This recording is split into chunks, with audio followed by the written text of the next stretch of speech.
مؤثر في مركز المساك وبشير السبعي جوه الجول، والهدف الاول للزمالك بشير السيد.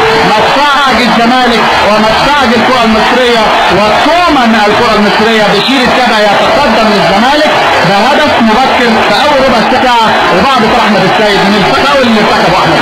تاني فاول يتحسب لنادي الزمالك من على حدود منطقة 18 وبالتحديد من على قوس منطقة 18. المرة الاولانية سددها حسام حسن اعلى من العارضة بيرضى، المرة الثانية حط كل قوته وكل عزمه في التسديد بشير السبعي وسدد الكرة كل الشباك عصام الحضري، ارضية قوية زاحفة محرز هدف التقدم للنادي الاهلي. كان حسام لسه بيتعرض بره لنادي الزمالك عفوا، فهي بتتعاد مرة ثانية تسديدة قوية ارضية بيتفرج عليها عصام الحضري، حط وش رجله كاملا بشير.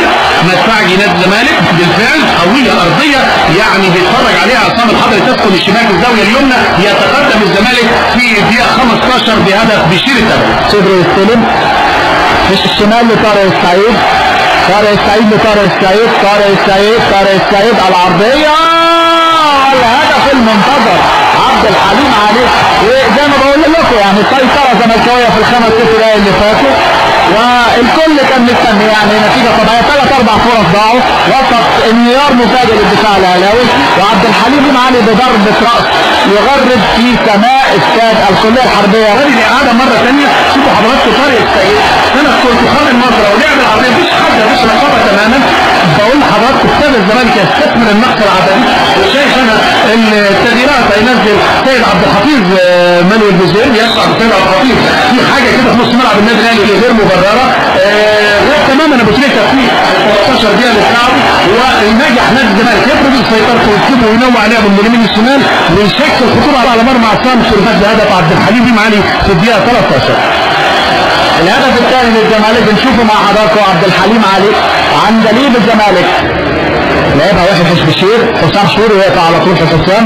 ابو تريكة معدى ابو تريكة وماشي ابو تريكة محمد ابو تريكة ابو تريكة يا ولد يا ولد يا لعيب يا كبير قوي يا محمد ابو تريكة. اول اهداف ابو تريكة في شباك الزمالك سواء بالفانيلا الزرقاء او بالفانيلا الحمراء.